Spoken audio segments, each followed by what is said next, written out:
Muito boa tarde a você que está nos acompanhando aqui em mais um webinário da Rede Tribuna. Meu nome é Emerson Costa, sou editor de opinião do jornal A Tribuna. A Rede Tribuna de Comunicação tem prazer em receber todos vocês e ela é formada no Espírito Santo pelo jornal A Tribuna, impresso e digital, pela TV Tribuna SBT, pelas rádios Tribuna FM Vitória, Tribuna FM Cachoeiro e Legal FM, pelo portal de notícias tribunaonline.com.br. Em Pernambuco, pela Rádio Tribuna FM e pela TV Tribuna Band. Neste segundo ciclo de webinários, nós temos como tema central a pergunta: para onde vamos? E iremos debater assuntos que impactam a população mundial, o que já mudou e o que ainda vai mudar na vida de todos, em função da pandemia do novo coronavírus. Eu quero convidar agora o diretor da Rede Tribuna de Comunicação, Ricardo Shoa Matos, para dar também as boas-vindas a vocês que estão nos acompanhando. Boa tarde, Ricardo.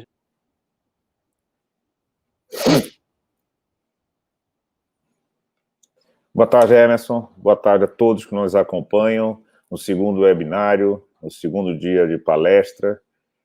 Hoje agradecendo especialmente ao Alessandro Casassi, superintendente do Sicob, que de pronto atendeu o nosso convite para falar de um tema, a nova moeda. O papel, a moeda papel vai acabar? Não vai? Com essa entrada do Pix e outras formas de pagamento.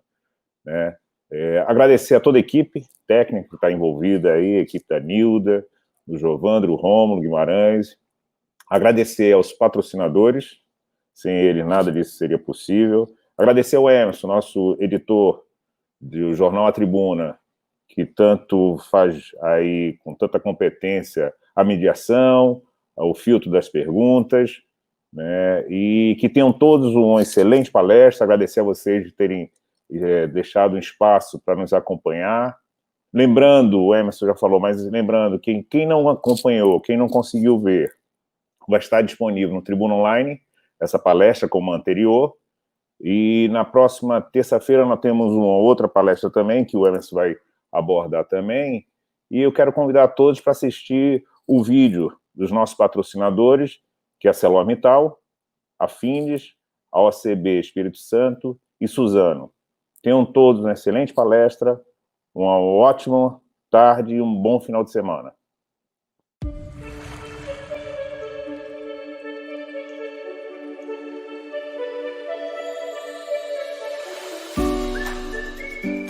Pensar, sorrir, abrir, fechar, prender, unir, subir, voar, comer, dormir, beber, sonhar. Aço é ação. Aço é ArcelorMittal. Eu sempre estive aí, com você. Na manhã movimentada e preguiçosa também. No caminho para o trabalho ou vendo o tempo passar. Eu sempre estive aí, com você. Quem sou eu? Eu sou a indústria. Findes, a federação que sempre uniu você e a indústria. Você não sabe, mas a gente tá junto o tempo todo. Você faz parte do que somos. E isso nos torna milhares de pessoas trabalhando por um mesmo ideal. Nos conectamos todos os dias para compartilhar novas ideias e construir novos caminhos. Juntos somos Coop. E onde tem Coop, tem OCB. Sistema OCB Espírito Santo. A nova Suzano nasceu para o mundo. Mais do que números, chegamos para somar ideias, talentos e possibilidades. Uma multinacional brasileira, feita por gente que inspira e transforma, que trabalha para gerar e compartilhar valor, e que acredita que só é bom para nós se for bom para o mundo. Para tornar isso possível, contamos com um time de mais de 35 mil colaboradores, 11 unidades industriais, centros de distribuição, além de escritórios e centros de tecnologia espalhados pelo mundo. cuidamos de mais de 2 milhões de hectares. Cultivando parcerias com comunidades locais e valorizando as culturas regionais, movimentamos um grande ciclo do bem. Esse é o presente que plantamos hoje para as próximas gerações. E cada passo nessa jornada representa um importante avanço no cuidado com o nosso futuro.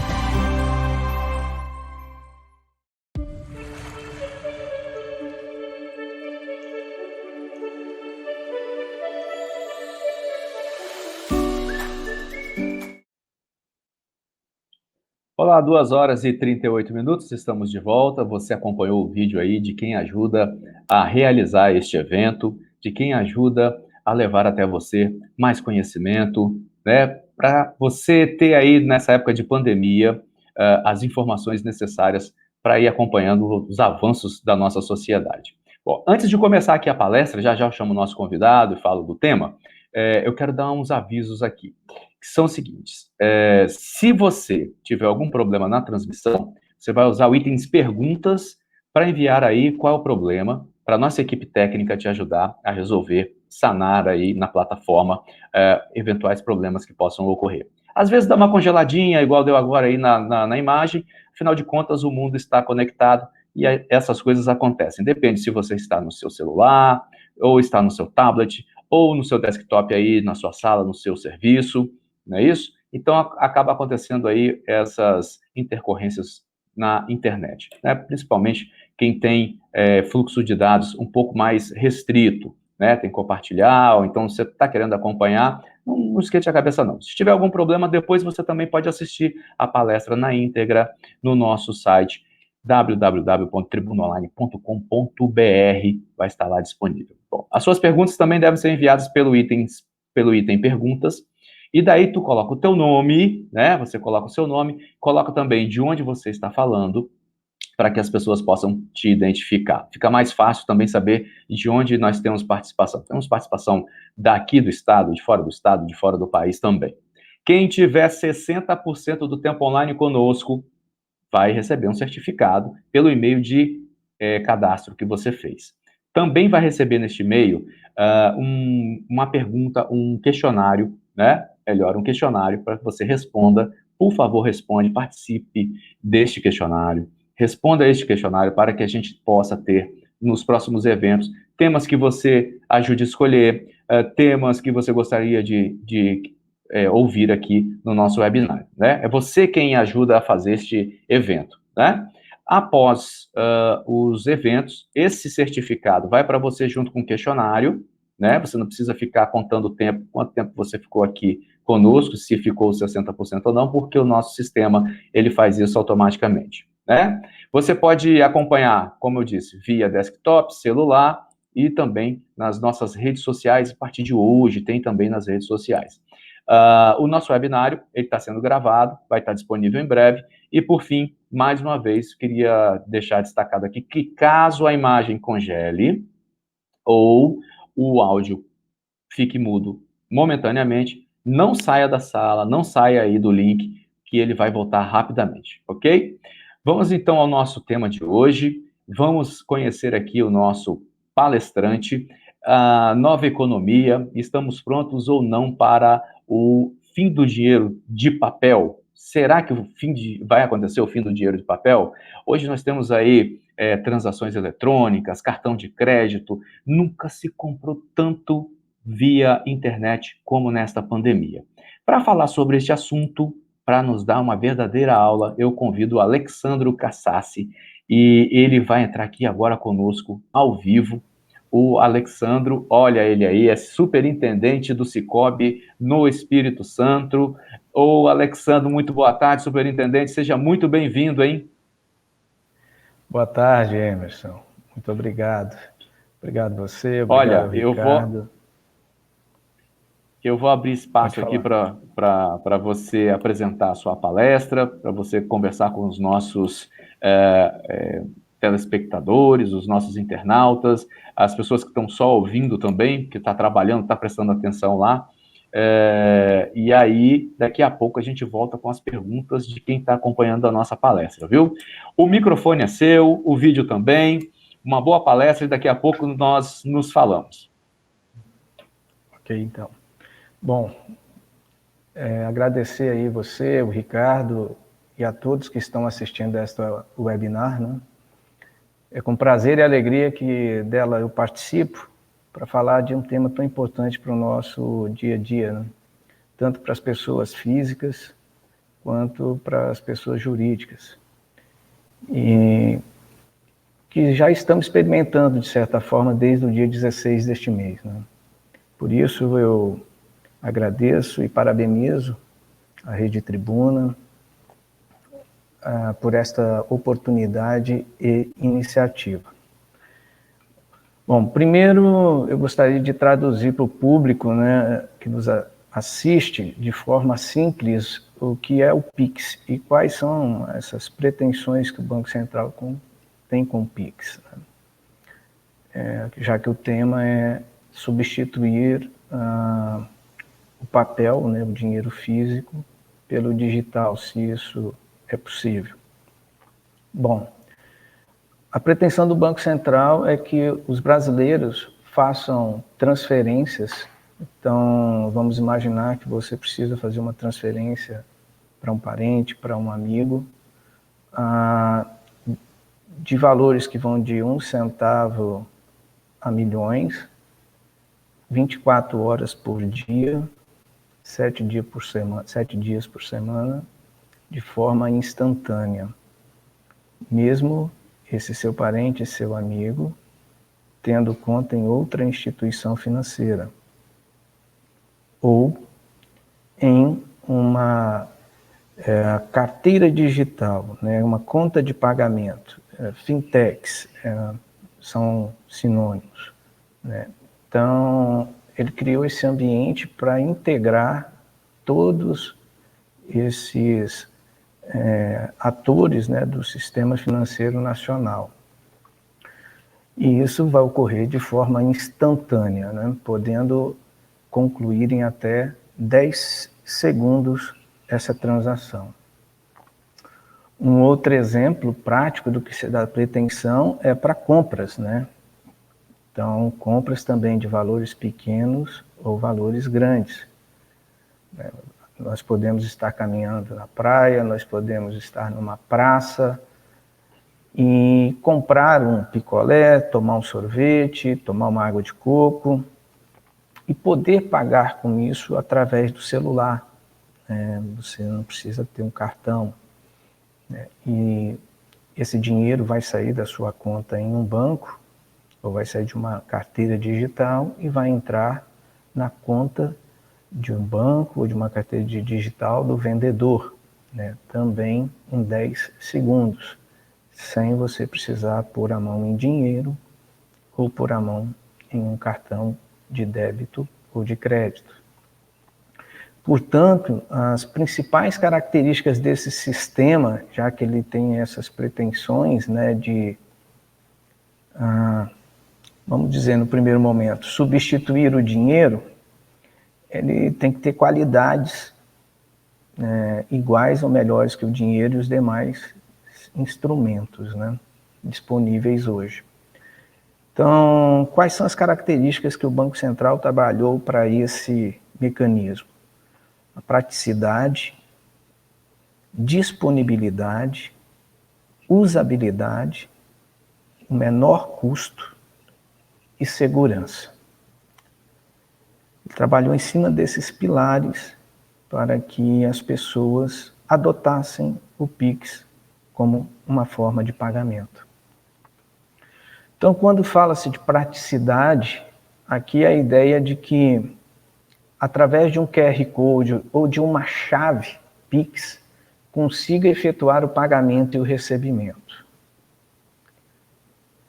Nesse caso, dispensa a necessidade de maquininha, dispensa a necessidade da pessoa ter que te informar o banco, a agência, a conta, CPF para concluir uma transação. Eu vou explicar melhor. O que é essa chave PIX? Ela é um apelido ou um identificador ou facilitadores, são sinônimos, com os quais você vai identificar a sua conta transacional, a conta que você tem em um banco ou uma instituição de pagamento. Você vai dar um apelido para ela, né? Então, que apelidos podem ser esses? Podem ser o seu CPF ou CNPJ, se você for uma empresa, o seu celular, o seu e-mail. E ainda foi pensado uma outra opção para você dar um apelido,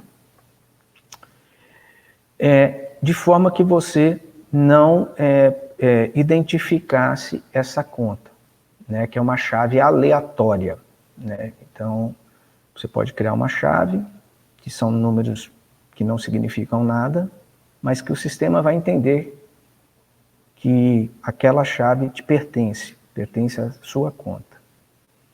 Então, através desses facilitadores, o que se pretende é dar a praticidade, ou seja, como eu citei, você precisa transferir um dinheiro para um parente, um amigo, e você não tem os dados bancários dessa pessoa, mas você tem ela na sua agenda do celular, porque como seu parente ou amigo, está lá o telefone gravado. Então, a instituição que você tem a sua conta, conta corrente ou a sua conta de pagamento, vai disponibilizar para você uma opção onde você vai abrir a sua agenda do celular, vai capturar esse número de telefone, essa transação vai no Banco Central, busca os dados financeiros desse seu parente, você olha no celular, confirma que é aquela pessoa, né, o nome que está lá, vai ter, além disso, vai ter o CPF, vai ter outras possibilidades de identificá-lo, e você pode, então, confirmar a transação. Então, a partir de um único número, que era o número do celular que estava gravado no seu telefone, você vai até o Banco Central e traz essa informação para você concluir a transação. Para que isso aconteça, o seu parente, o seu amigo, precisa ter cadastrado a chave Pix no Banco Central. Ele tem que ter aderido à chave Pix para poder as pessoas capturarem essa informação quando necessitarem passar o dinheiro. Então, isso é importante. A chave vai funcionar para as pessoas que criaram esse identificador de conta no Banco Central. E o Banco Central consolidou, então, todas as contas correntes e todas as contas de pagamento dessas instituições, bancos, cooperativas, fintechs. Ele desenvolveu um sistema onde ele organiza e oferece a segurança necessária para isso, para que todo cidadão possa ir lá, através da sua instituição, e capturar essas informações para concluir a sua transação. Ok? Bom, a outra possibilidade, né, é o QR Code. O QR Code já é um instrumento mais conhecido, parecido com o código de barras, antigo código de barras, mas quadradinho, né, já está muito difundido aqui no Espírito Santo. Aqui a gente tem a felicidade de ter uma empresa que já trabalhou isso há muito tempo e nós estamos na vanguarda disso, né, dessa experiência, então a gente já vive isso um pouco. Então, através desse QR Code, você vai conseguir ler esses dados bancários, né, para quem você quer pagar, e também vai conseguir concluir essa transação, sem precisar dele te informar nenhum dado bancário dele. E o QR Code, ele tem duas formas de ser gerado.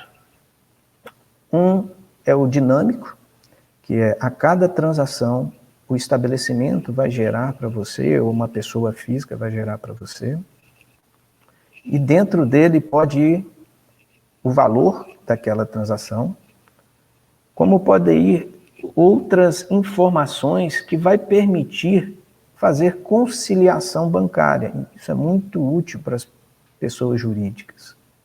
né, que é você ter um sistema que você possa identificar quem pagou, né, ou mais, a que se refere aquela transação, de que nota fiscal, né? Então, tudo isso vai ser possível no QR Code dinâmico. E o QR Code estático é aquele em que o comerciante gera esse QR Code, normalmente ele fixa próximo ao caixa, em um local visível aos seus olhos e que não seja facilmente substituído por outro. Porque aqui vale uma questão, né, de atenção e segurança. É importante que esses QR Codes estáticos estejam fixos em algum ponto e sob o olhar do caixa, né, ou de quem está ali operando o caixa. Para que não sejam substituídos, né? Apesar de todo estabelecimento tem a opção e deve acompanhar, né, online as transações que estão sendo efetivadas. Inclusive, as instituições são obrigadas a mandar uma notificação, né, para os apps, para a conta, né, o serviço de internet, da conclusão daquela transação. Então, você tem a opção de ter um extrato online onde vê isso e vai receber, além de tudo, uma notificação. Se perceber que não está recebendo a notificação, veja se é o seu sistema que está impedindo recebê-la ou veja se não foi substituído o seu QR Code. Então, fiquem atentos, né? Esse é um ponto de atenção que a gente precisa passar para os comerciantes, né, quando usa o QR Code estático. Disponibilidade, né, ele funciona 24 horas, 7 dias por semana, é uma outra característica. Hoje, quando se quer fazer uma transferência, a gente tem que respeitar horários, né, da TED até 5 horas da tarde, né, do DOC até um pouco mais tarde, mas também 9 horas, mas tem limitações de horário. Aqui não, aqui 24/7, então, como eu disse, a todo momento que você precisar fazer uma transferência, você vai poder fazer, né, dentro dos limites que a sua instituição estabelecer, inclusive em feriados. Usabilidade, então, qualquer pessoa que tenha conta bancária ou conta em carteira digital vai poder pagar ou receber através do Pix, né? Desde que a instituição, né, financeira ou de pagamento também tenha aderido ao Pix no Banco Central, mas aí eu já adianto que praticamente todos os bancos estão, as principais fintechs estão, então hoje já tem 735 instituições financeiras participando. É um sistema que vai ligar muitas o sistema financeiro nacional, né? Os bancos geralmente trabalhavam isolados, lógico, nós tínhamos algum sistema, que era o SSPB, mas muito diferente disso, né, a comunicação aqui é online, então dá outra experiência para o usuário. Então, em relação à usabilidade, você poder ter contas em bancos, em fintechs, em cooperativas, né? Todas as instituições que o Banco Central autoriza a funcionar podem estar aqui, e aí essas empresas se comunicarem de forma online, isso vai dar um dinamismo muito grande para os pagamentos, né? E para a economia como um todo. Menor custo, né? Uma das grandes pretensões do Pix é reduzir o custo de transação. Então, entre pessoas físicas não terá custo, né? Pessoas físicas não terá custo, e entre as pessoas jurídicas pode ter custo, as instituições podem cobrar das pessoas jurídicas. Porém, né, a gente entende que, como a competição aumentou bastante, né,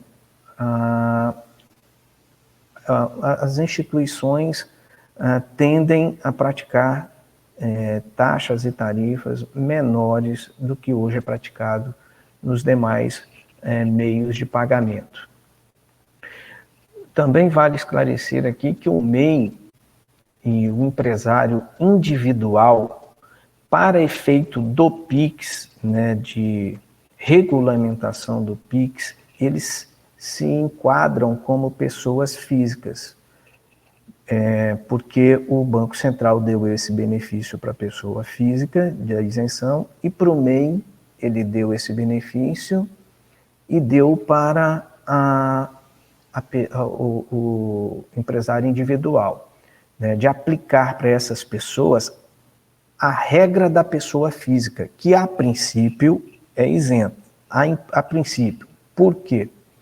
A pessoa física que executar por mês mais de 30 transações, ela vai poder ser tributada, ela vai poder ser tarifada, porque o entendimento é de que ela pratica atividade comercial. Então, ela poderá, a instituição poderá instituir tarifa para a pessoa física que efetuar mais de 30 transações, se entender que essas são atividades comerciais, né? Valendo, então, essa mesma regra para o MEI e para o empresário individual, que exercem atividade comercial e tem essa questão deste limite. Existem outras características, né, para enquadrar a pessoa física como atividade comercial, como a geração de QR Code dinâmico, ou a iniciação de PIX, utilização de PIX cobrança. Bom, em relação à pessoa jurídica, existem duas situações que a pessoa jurídica não paga pela transação do PIX, né?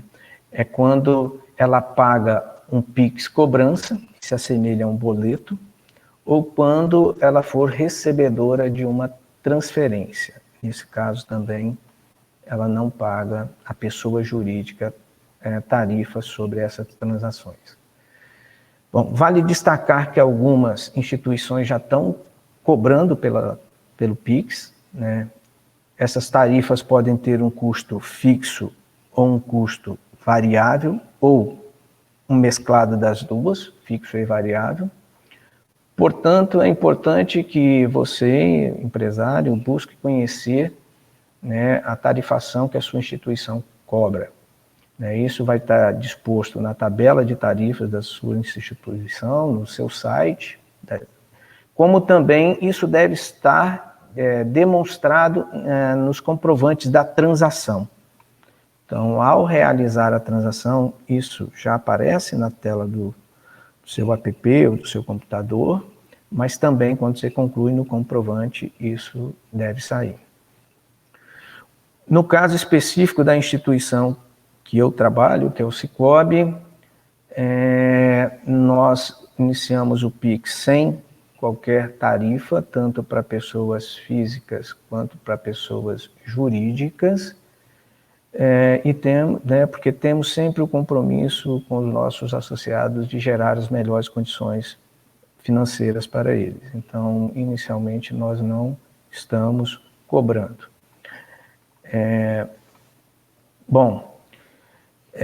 Outra característica desse meio de pagamento, né, é a segurança.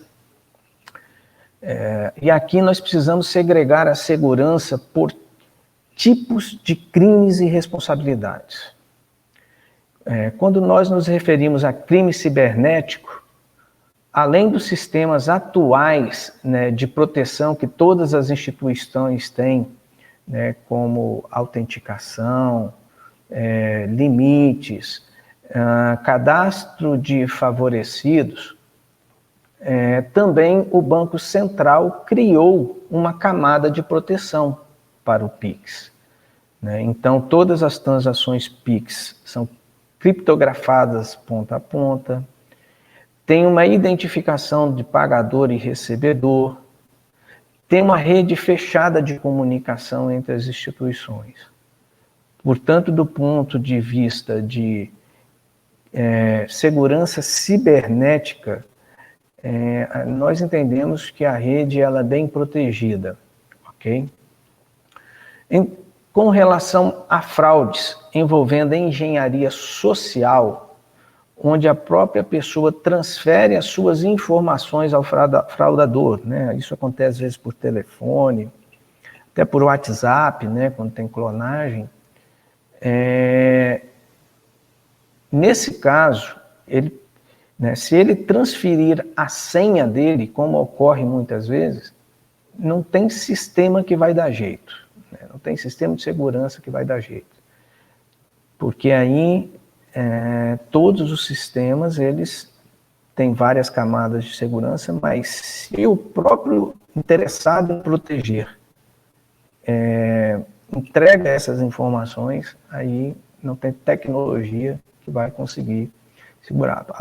Apesar de que, com inteligência artificial, ainda estamos implantando comportamentos, né, das pessoas. Então, pode ser que em algum momento, observado algum comportamento diferente, o sistema bloqueie, mas é muito improvável diante de tantas camadas que foram assim superadas porque foram entregues, né, pelo próprio interessado na informação, né? Bom, e aí, um outro tipo de fraude, né, que a gente pode estar sujeito é a coação física, né? E aqui existem os mecanismos que as instituições adotam de mitigação, como eu já disse, que são cadastro de favorecido, limites por modalidade, limites por horário, né, inteligência artificial, ou seja, se tiver alguma atitude, né, de um meliante abordar alguém por coação, ele vai estar sujeito a este tipo de mecanismo de proteção. E se a instituição, através dos seus mecanismos, identificar algum comportamento atípico, ela pode bloquear essa transação, até que ela seja confirmada, né? Então, existem alguns mecanismos também que aí as instituições vão colocar para proteger, né, ajudar a proteger os seus clientes. Ok? Importante destacar, né, então, essas são as características principais, a praticidade, a disponibilidade, usabilidade, o menor custo e segurança. Tudo isso para que esse mecanismo consiga fazer frente aos demais meios de pagamento e gerar uma boa experiência para o usuário, né? E por que o Pix foi criado, né? Ele foi criado para aumentar a competição no mercado financeiro. Os sistemas atuais, eles são restritos, e aqui, como eu disse, existem 735 instituições participando, inclusive fintechs. Então, ele aumenta a competição, com isso ele força, né, a redução de preços. É inegável que no mercado brasileiro detém um oligopólio, né, 83% da participação de mercado está na mão dos 5 maiores bancos. Então, o Banco Central sempre atua buscando diminuir, né, essa concentração, e esse mecanismo, ao ser inclusivo, ele dá maior dinamismo e potencial de competição para as pequenas empresas de meio de pagamento. Bom, outras dificuldades, né, que as empresas pequenas tinham para participar desse sistema financeiro, dependiam geralmente de uma instituição para pagar ou receber. Com o Pix isso acaba, ou então não conseguiam, né, fechar convênios e receber tributos. Isso também é tendência que ao longo do tempo isso seja superado. porque será possível que concessionárias de serviço público emitam suas contas com QR Code, e esse possa ser lido por qualquer cidadão que detenha uma conta em qualquer cooperativa, em qualquer fintech, em qualquer banco pequeno, possa ler isto, sem depender que aquela instituição tenha um convênio, né, com a concessionária, e fazer essa transferência online, fazer esse pagamento online. Então, vai dar um dinamismo bastante importante para as pequenas empresas e aumentar essa competitividade. Como eu já disse, a tendência é reduzir o custo da transação, principalmente porque esse foi um dos outros motivos que o Banco Central criou, porque os modelos atuais são caros, né? Uma transação de cartão de débito envolve aí, no mínimo, 3 atores. Bandeira, e aí é Visa, Mastercard, Amex e tantas outras. Bancos emissores, então todo banco emissor tem uma participação, e maquininhas, né? Então também todas as adquirentes aí participam desse mercado. Então esses 3 atores, eles ganham sobre esse meio de pagamento. Eles têm um custo, têm uma estrutura e têm os seus ganhos, né? Isso encarece a operação, e quem acaba pagando de início, né, em primeira mão, é o comerciante, mas isso depois é repassado para o consumidor, né? Então, com o Pix, pelo menos as transações de débito num primeiro momento, elas poderão ser substituídas pelo Pix, ok? E aí a tendência é que, como tem maior competitividade no Pix, que as taxas sejam menores cobradas pelas instituições. A mesma coisa ocorre com a TED, né, que a intermediação é feita pela Câmara Interbancária de Pagamentos e tem um custo bem elevado. Então, o Pix vem para tornar isso mais barato.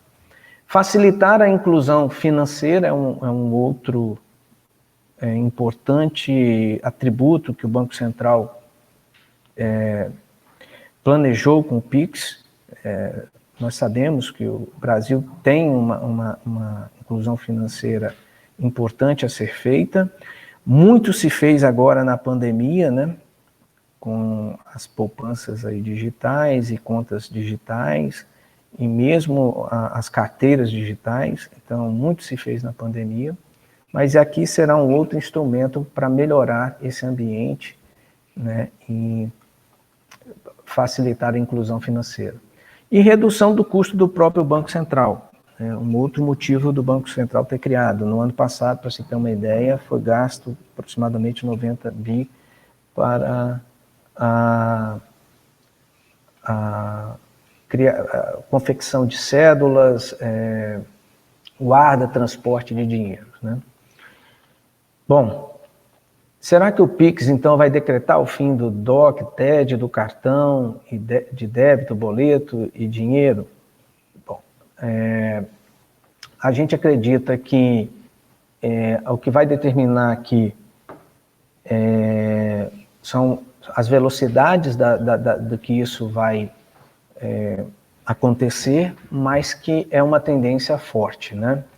Certo? Então, para concluir, a gente vê aqui que o Pix ele está numa construção, ele tem várias fases, né? No próximo ano vários mecanismos vão ser implantados, como o Pix Futuro, o saque de pequenos valores, o pagamento por aproximação, né? E a gente acredita que ele vai ser sim um importante mecanismo, mas não vai suprir 100% os meios existentes. Isso vai ser ao longo do tempo. Só para a última informação aqui, 88 milhões de chaves estão cadastradas, 31 milhões de CPF, né, e ontem bateu 2.300 bi de transações. Então, volto aqui com o Emerson, né, Emerson, para as perguntas que surgiram ao longo aí da apresentação. Ok, superintendente. Muito obrigado aí pela aula, né, sobre essas novidades aí no mundo da economia, na área financeira. Bom, tem várias perguntas aqui, tem muito boa tarde de todo mundo que está participando conosco aqui, ó. O Jair Modesto dos Santos deu boa tarde, o Mariel, estão agradecendo aí mais uma oportunidade de um webinário. A Rosemary Teixeira Rodrigues, sou Rosemary Teixeira Rodrigues Bosch, moro no município da Serra, em Jardim Carapina. Boa tarde para você. O Marielton Santos de Jesus diz o seguinte: eu estou usando muito Pix. O Enison Cristóvão de Campos, de Campos ele diz o seguinte: com uma única chave de Pix, eu posso movimentar em mais de uma instituição financeira? No caso, eu tenho uma conta corrente no Sicoob. Olha aí, ele tem uma conta corrente no Sicoob, onde cadastrou a chave Pix. E também tem uma conta em uma fintech. Ele quer saber se pode usar a mesma chave, superintendente. Olha só, primeiro que ele está muito bem assistido no Sicoob, né? Ó, que importante aí, ó, tá vendo? Um associado nosso. Obrigado pela pergunta. E para a chave, ela é única para cada conta.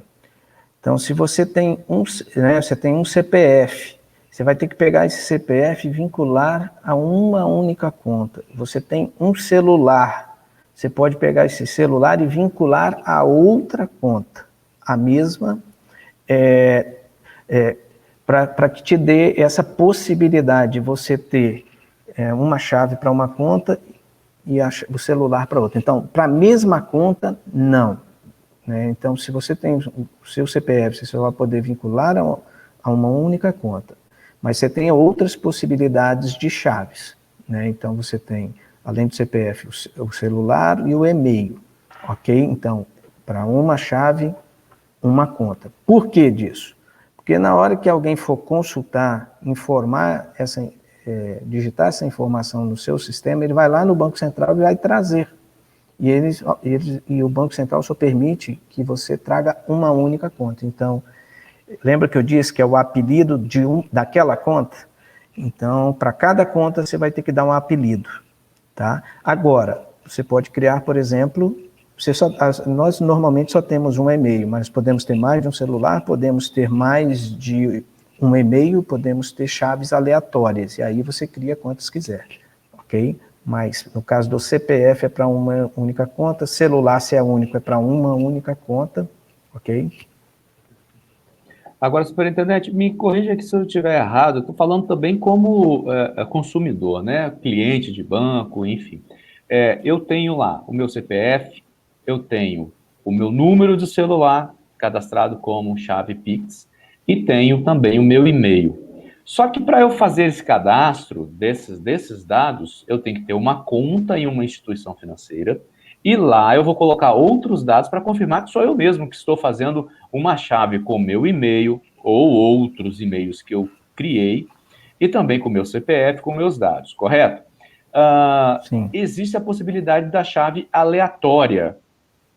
Essa chave aleatória, ela tem alguma fragilidade nela em relação à questão desses dados que são mais seguros, porque geralmente a gente tem alguns cuidados para ter os nossos documentos, para fornecer esses dados. Essa chave aleatória, ela é mais segura ou todas as chaves são seguras igualmente? Todas essas chaves são seguras e, como eu disse, a chave aleatória, ela veio para que você não precise passar os seus dados pessoais, né, os dados que você considere sensíveis para você, né, como dado de conta. Então, ela é única para cada conta que você criar, ela é única, né, apesar de que também você pode ter para a mesma conta várias chaves aleatórias, mas elas não se repetem, né? Então eu vou ter uma conta e posso ter até 2 chaves aleatórias, a pessoa física, a pessoa jurídica pode ter até 20 chaves aleatórias. Com essas chaves você consegue distribuir, por exemplo, para fazer controles de quem está pagando o quê. Então, ela existe para isso, para às vezes você mandar para uma pessoa que você não confia ou não conhece, não é do seu círculo de amizade e tal, mas que você está fazendo alguma transação e você quer mandar para isso. Foi uma opção que o Banco Central deu para pessoas que, né, não se sentem confortáveis em passar dados financeiros. Ok. Bom, temos aqui a participação do Rafael Guzzo, ele é editor de economia do jornal A Tribuna aqui no Espírito Santo. Está parabenizando aí a sua palestra e faz a seguinte pergunta aqui. Ele faz uma consideração e uma pergunta. O celular está cada vez mais caracterizado como uma carteira entre aspas, né, digital. Você carrega o celular, você tem ali as suas operações financeiras praticamente todas ali no celular. Existe uma tendência de um futuro muito próximo, as lojas não quererem mais receber dinheiro de papel. Se isso se tornar acabar se tornando uma obrigação incômoda para o cliente, e aí eu já acrescento nessa pergunta do Rafael, que acho que está todo mundo se perguntando, o dinheiro de papel vai chegar ao fim mesmo? Vai ser só eletrônico, a tendência, o futuro, aquilo que a gente via na televisão, da pessoa ter um chip lá no pulso, passa para pagar as coisas, hoje tem chip para tudo quanto é lugar, tem aproximação, tem relógio, tem celular, enfim, vai estar tudo muito moderno. A gente vai mesmo ter o fim, está com os dias contados ou não? Olha só, uma pesquisa realizada pelo Banco Central em 2018 apontou que 60% das pessoas afirmaram que utilizam o dinheiro para pagar contas. E esse número já foi de 100% em 2013. Não quer dizer que era o principal, mas usavam o dinheiro. Outra coisa, as transações eletrônicas estão vindo com, né, a possibilidade de custo para o comerciante. O dinheiro não tem esse custo. Então, eu vejo que ainda tem um ambiente que dá sobrevida para o dinheiro por algum tempo. Né? Também temos, às vezes, a questão do próprio sistema de telecomunicação brasileira, sua disponibilidade, abrangência, alcance. Então, assim, as pessoas sentem ainda a necessidade de ter algum dinheiro. Lógico que isso pode ser que o dinheiro venha a ser colocado em segundo plano, né? Que a transação eletrônica seja em primeiro plano. Mas o dinheiro ainda vai ter uma boa sobrevida, a gente imagina isso. Só a gente comparar com, por exemplo, o cheque. Já foi anunciada a morte do cheque várias vezes. E no interior, o cheque sobrevive porque ele tem algumas características, né, assim como o dinheiro, que é isso, ele está na sua mão, pode cair internet, pode for o que for, ele está na sua mão. Né? Mas o caso do cheque é que ele não funciona só como um meio de pagamento, também é um título de crédito para facilitar transações a prazo. Então, são coisas que vão tendo sobrevida, porque não tem um meio eletrônico que supre todas essas necessidades. Mas, sim, perdem a sua utilidade, vai diminuindo o seu uso, entendeu? E aí são usados pontualmente por alguma transação. Algumas coisas são culturais, né, superintendente? Então, o costume de contar o dinheiro, ter o dinheiro no bolso, vai continuar. Eu tenho outras perguntas aqui, olha. Esse limite, a pergunta é de quem? Gustavo Rezende Soares Marinho. Esse limite de 30 transações me parece bem limitado, principalmente quando a intenção é fomentar transações de pequeno valor, como água, vendedor de coco, picolés e sorvetes, tanto para quem paga e principalmente para o pequeno empreendedor, que uma grande possibilidade de atingir esse limite em um único dia.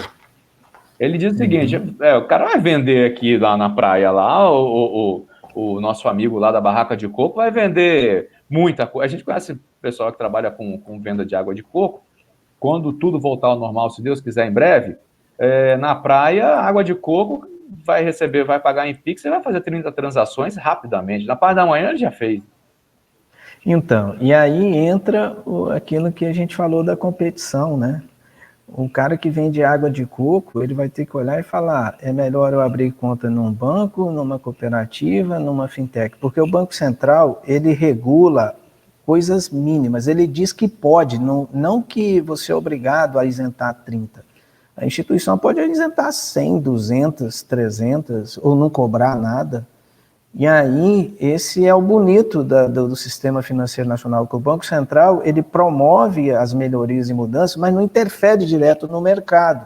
Ele deixa que o mercado opere, né? E aí, a gente vê as fintechs aí apresentando propostas diferenciadas, as cooperativas, nós apresentando propostas muito diferenciadas, e a população tem que começar a olhar para as cooperativas como uma boa alternativa, entendeu? Então, olha, novamente, as pessoas têm que olhar para a tabela de tarifas da sua instituição, o que a sua instituição está cobrando, porque o Banco Central não vai dizer para elas que elas não podem cobrar. Os bancos vão perder receita, e eles vão querer repor receita de alguma forma, isso a gente tem que entender, né? Só que é o cliente que usa essa estrutura que vai dizer se está disposto a pagar ou não o que vai ser cobrado. Então, aí abre possibilidades, como eu disse, para aqueles que têm uma visão diferente do negócio, né? De que entende que se faz mais negócio quando você taxa menos o cliente, né? O comerciante. O Wesley de Oliveira Fonseca pergunta o seguinte: pode haver possibilidade do Pix ser cobrado para pessoas físicas no futuro? Aquela guerra aí, né? Aquela confusão que tá todo mundo discutindo sobre isso. Que o governo quer taxar, mas foi criado para poder facilitar e agora vai querer colocar taxação em cima do Pix. Tudo tem taxação no Brasil. Aliás, a carga tributária é enorme, tanto para as empresas quanto para as pessoas físicas. Entra naquela celeuma e isso vira realmente aí uma bola de neve, né? A gente continua discutindo sobre esse assunto e onde ele vai parar, hein, superintendente? Ele está falando de tributar, né? Deve ser, né? A tarifa, a gente já conversou, né, da tarifa bancária, mas a tributação, né? Um membro do governo falou sobre isso, né? O ministro Paulo Guedes, né? E quando ele falou, a gente analisou o contexto, era de uma coisa até mais ampla, né? Ele falou porque, assim, tudo está caminhando para transações eletrônicas, não só o Pix. A gente tem nota fiscal eletrônica, né? E aí vem os pagamentos eletrônicos. E aí, do ponto de vista do governo, pensar em algo que seja uma tributação sobre transações eletrônicas de compra, venda e tal, assim como hoje é no físico,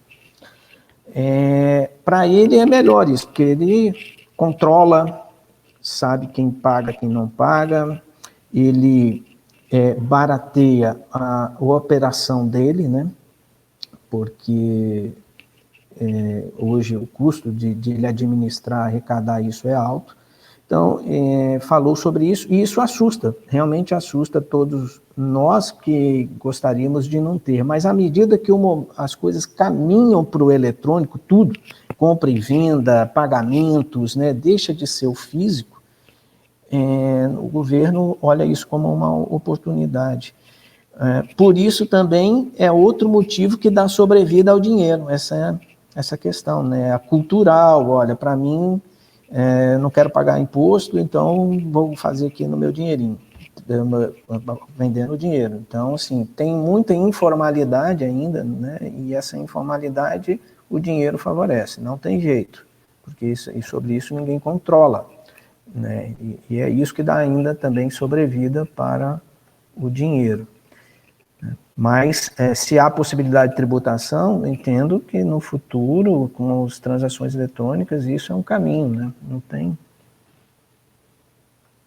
Ok. Se não for com o Pix, vai ser com outra coisa.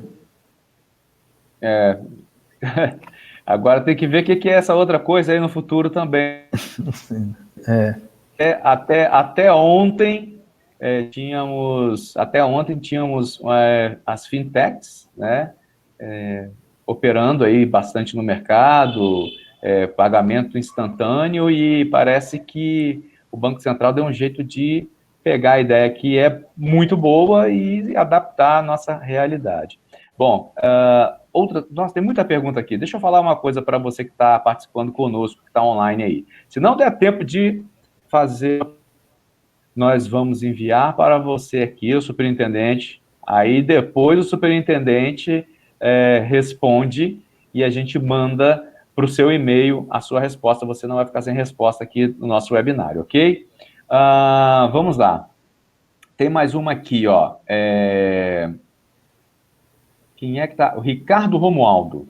Claro que ninguém sabe quando o dinheiro será eliminado ou reduzido drasticamente, mas, na sua opinião, superintendente, qual o meio digital de transação que irá atingir, por exemplo, 80% da população que é bancarizada? 10, 20, 30, 40 ou 50 anos? Conseguiu entender aí a pergunta? Sim. Eu entendo e a que resposta... o Pix eu entendo que o Pix tem esse potencial, sim, porque hoje a gente tem menos compreensão da sua magnitude e importância para o dinamismo da economia e para os negócios, mas ele abre para muita coisa, de comércio eletrônico, de integração de sistemas. Então você traz redução de custo operacional para as empresas, você traz experiência para o usuário de comprar na internet e pagar online, né? Você traz a possibilidade de agregar cashback, uma série de... Então, assim, os casos de uso do Pix, hoje a gente não tem nem noção da amplitude que ele possa ter, né? Quando eu disse do Banco Central, o Banco Central já fala do Pix cobrança, né, para substituir boleto, fala do Pix agendado, fala do Pix débito automático, fala do Pix internacional, né? Então, o próprio Banco Central vislumbra para essa ferramenta aí um potencial enorme.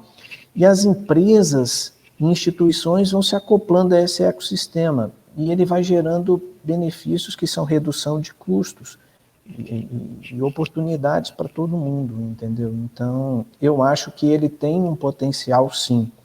A tecnologia talvez mude com o passar do tempo, né, da que foi desenvolvida, mas o modelo, ele caminha para isso, né? Essa integração de sistemas. Uhum. Olha, tem aqui a participação do Alberto Montarroio Júnior. Se eu tiver com minha conta devedora, caso eu não queira receber, tem como evitar, já que é feito pela chave? Acho que tem, né, superintendente? Se ele não quiser receber lá naquela conta um pagamento Pix, aí ele vai ter que ter uma outra conta, né? Se ele está cadastrado com a chave no Pix, né, alguém vai mandar para ele um valor. Isso não tem como, né? Ele vai receber naquela conta que está devedora, assim, né? Então, porque o crédito, ele não depende de autorização para você receber, né? Então, eu transfiro para você, ele cai automático na sua conta. Eu quero passar o dinheiro para você, né? Então, aí, nesse caso... Aproveitando esse gancho... Desculpa, superintendente. Aproveitando esse gancho que o senhor falou, a pessoa vai fazer o pagamento, não tem como... Na conta bancária, existe a possibilidade do depósito identificado, que você gera um código para a pessoa fazer o depósito, né? Para você evitar, por exemplo, se você está com uma ação judicial contra alguém, que aquela pessoa deposite aquele valor na sua conta e levar isso à frente, dizendo que já tinha efetuado o pagamento. Com o Pix é possível fazer isso? Se a pessoa conseguir o seu CPF, por exemplo, ela deposita. Você fala da identificação de quem depositou, é isso que você quer saber, você vai ter isso? Isso. Sim, toda transação do Pix vai a identificação de quem depositou, você vai ter isso no seu extrato, né, a sua instituição vai te fornecer isso, a origem, né, quem foi que te mandou aquele dinheiro. Tá, mas você não consegue... A rastreabilidade... pode falar. Você não consegue bloquear, então, esse depósito, né? Se a pessoa tiver os seus dados, ela vai conseguir fazer. Agora, é diferente, se ele quiser receber, ele vai indicar uma outra conta. Eu vou mandar para quem vai me pagar, né, uma outra conta, e eu tenho a opção de entrar, por exemplo, na chave, no cadastro do banco, ele vai permitir que você faça a exclusão de chaves. Então, você pode excluir essa chave da conta devedora e criar uma conta em outra instituição ou numa carteira digital e vincular isso no seu CPF e no seu CNPJ, de forma que aquilo, quando a pessoa consultar, vai para essa nova conta. Tá? Se ele for fazer transferência, se eu for gerar um QR Code, eu gero dessa conta que eu quero que ele deposite. Porque são essas duas formas, né? E também tem o Pix manual, né? A gente nem falou aqui do Pix manual, porque é a mesma coisa hoje o funcionamento de uma TED, onde você tem que digitar todas as informações. Mas também tem essa possibilidade. Eu tenho uma pergunta aqui, deixa eu ver, que ela é direto para o senhor e da instituição a qual o senhor faz parte. É a Kelly Cristina, ela pergunta, boa tarde, como os bancos, no caso o Sicoob, estão recebendo Pix, uma vez que muitas transações vão deixar de ser feitas pelo banco? Acho que ela fala de boleto, principalmente, na questão de boleto. Existe o banco, por exemplo, fazer um QR Code para poder receber? Olha só, todos podem usar. Se tiver transações da própria instituição que ela precise receber, ela vai poder gerar um Pix, né, para alguém pagar. Isso aí é possível, né, sem problema nenhum. Lembrando que o Pix cobrança, ele está, neste momento, só sendo possível para pagamento à vista. O que é esse Pix cobrança pagamento à vista? Além do valor, tem a possibilidade de se incluir multa e juros para pagar, né, de algo, por exemplo, que está atrasado. Né? Então, você inclui, mas no futuro próximo, a gente já acredita no primeiro semestre de 2021, você vai poder ter o Pix cobrança com data futura, né? Que aí é um substituto do boleto em algumas condições. Ainda tem que ver a questão de protesto, como que isso vai se dar, que são os serviços agregados ao cobrança, que tem que ser trazidos também para o mundo do Pix. Perfeitamente. Bom, o nosso tempo aqui já tá chegando ao final, e eu tenho mais algumas perguntas aqui antes de encerrarmos. É o seguinte, nós temos a pergunta aqui do Ricardo. O Ricardo é o Ricardo Shoa Matos, o diretor de comunicação aqui da Rede Tribuna. Ele está perguntando o seguinte, ele mandou aqui pelo WhatsApp, segurança para as pessoas de má fé. Ele fala de segurança pessoal no mundo em que vivemos. Tem limite para essas transferências? Quanto que eu posso transferir hoje pelo Pix, por exemplo? Eu sei que 10, 20, 30, 100 mil, eu posso mudar rapidamente de uma conta para outra, R$1 milhão, por exemplo? Sim, as instituições, elas vão permitir que você altere o valor que você quer para mais ou para menos, e aí se for para mais, ela vai aprovar, né? Se for para menos, não. As próprias instituições já estabelecem um padrão, tá? Mínimo por máximo, quer dizer, por horário. Então, nós temos durante o dia, para a noite, madrugada, final de semana, feriados. Então, tudo isso tem valores diferentes que você sabe ao momento que você vai executar a transação, né, ela aparece, isso disponível para você no seu aplicativo, visando mitigar um pouco, né, esse risco, né? E como eu disse também, se concluir uma transação dessa, a instituição identificar através de seus mecanismos de segurança, né, que aquilo pode ser uma transação fraudulenta ou um caso desse aí de coação, ela pode reter essa transação. Aí isso fica marcado no sistema, né, até que em outro mecanismo seja acionado para ela confirmar aquela transação depois de algum tempo, né, para ser realizado. Então, existe algum mecanismo de retenção dessas mensagens. Como também, se for uma fraude, uma coação, e esse dinheiro, para onde ele for, né, para que conta ele cair, esse CPF ele vai ser marcado pelo sistema do Banco Central. E aí todas as instituições vão ter conhecimento que aquilo ali é um CPF que cometeu uma fraude ou cometeu algum crime. de forma que passa a ser vigiado esse CPF.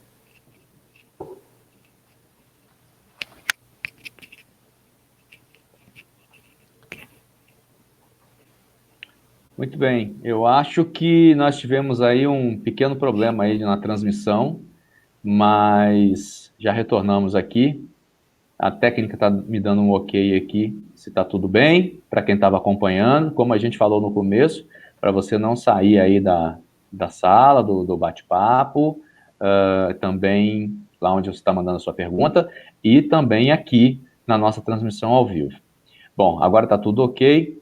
Bom, superintendente, nessa volta aqui que a gente tem, eu vou fazer o seguinte, eu vou fazer um convite aqui ao senhor para a próxima oportunidade que a gente tiver de palestras virtuais aqui, de webinários, se o senhor também não vem aqui falar um pouco mais, e a gente vai ver também como é que se comporta essa nova modalidade de transação financeira, que é o Pix aí, criado pelo Banco Central, e até lá como as instituições financeiras também vão lidar com essa novidade e está trabalhando com os seus clientes, as suas carteiras também.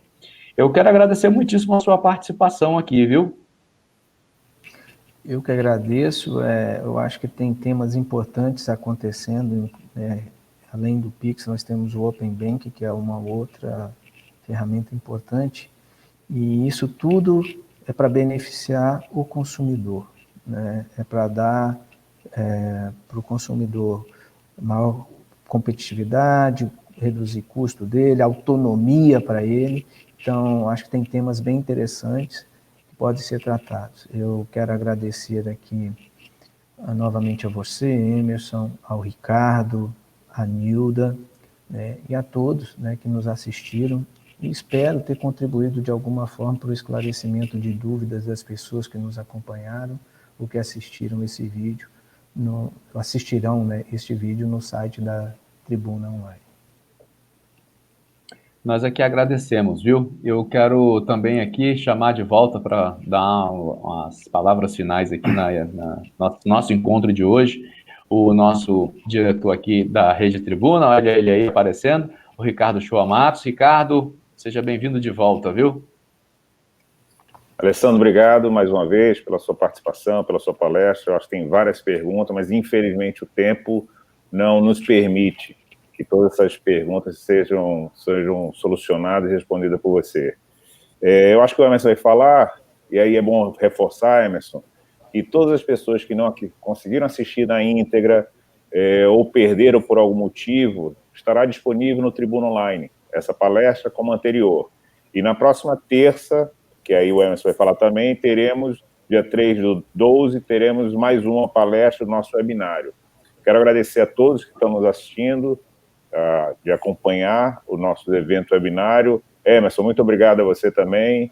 Tenham todos uma excelente tarde, um excelente final de semana. Lembrando que domingo nós temos votação para quem tem segundo turno aí. A gente não pode deixar de não votar, né?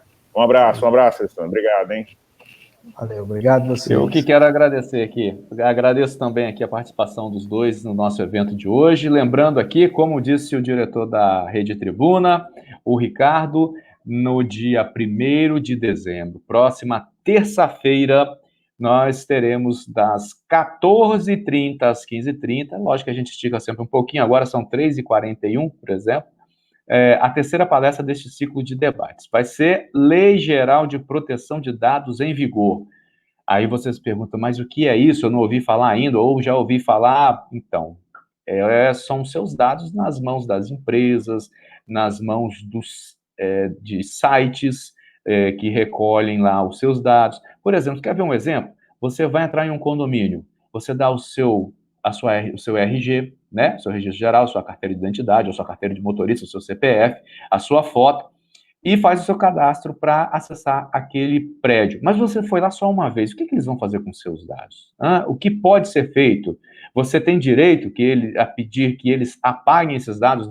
Tudo isso e muito mais no nosso próximo encontro, nesse webinário da Rede Tribuna, ok? As inscrições já estão abertas no tribunaonline.com.br. Eu quero agradecer a você mais uma vez e a gente se encontra na próxima terça-feira às 14h30. Um forte abraço a você e até lá.